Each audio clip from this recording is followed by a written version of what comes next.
Police करतायत. अतिशय वेदनादायी प्रसंग आहे की आपण गणरायाचं स्वागत ज्या उत्साहात करतो त्या उत्साहामध्ये यावेळेला मुंबईमधली दुर्घटना खूप दुःख देणारी आहे.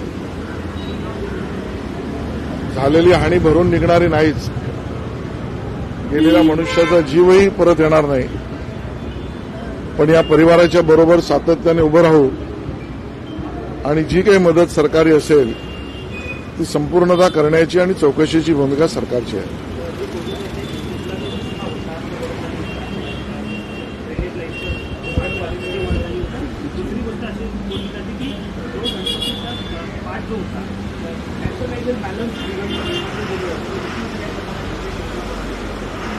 मला वाटतं याची सगळ्यावर मी आता भाष्य करणं योग्य नाही. याचं कारण महापालिका असेल, पोलीस असेल, अन्य काही व्यवस्था असतील, या सगळ्यातला नेमका दोष कोणाचा आहे, दुर्घटना होण्यामागचं कारण काय आहे, असेल तर त्या कारणामागची भूमिका काय आहे, हा सर्व चौकशीचा भाग आहे. पोलीस काम करतायत, पोलिसांना काम करू द्या आणि मग या सगळ्या गोष्टी स्पष्ट होतील.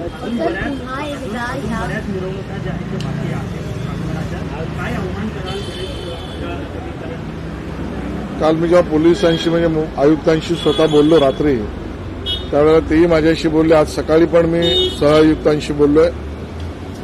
जे पाट आपण आणतो आहोत आणि जे पाटाच्या खालचं व्हील आहे, चक्र आहे,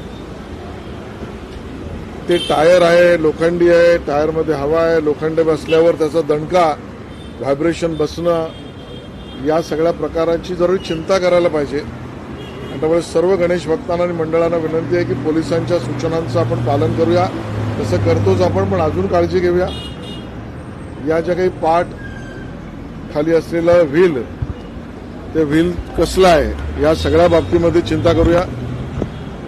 मुंबई महानगरपालिकेला तर निर्देश आम्ही दिलेच आहेत, पण आता काटेकोरपणे मुंबई महापालिकेने या आगमनाच्या रस्त्यावर रस्त्याची स्थिती काय याच्यावर तातडीने 24 तासात काम केलं पाहिजे.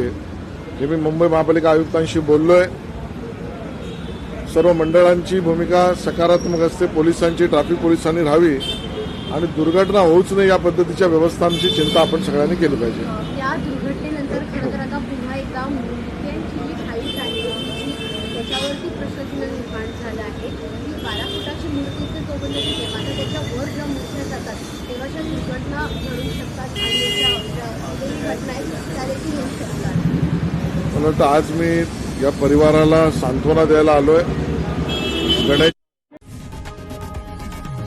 लोकशाही मराठी ऐका, पहा, जागरूक रहा.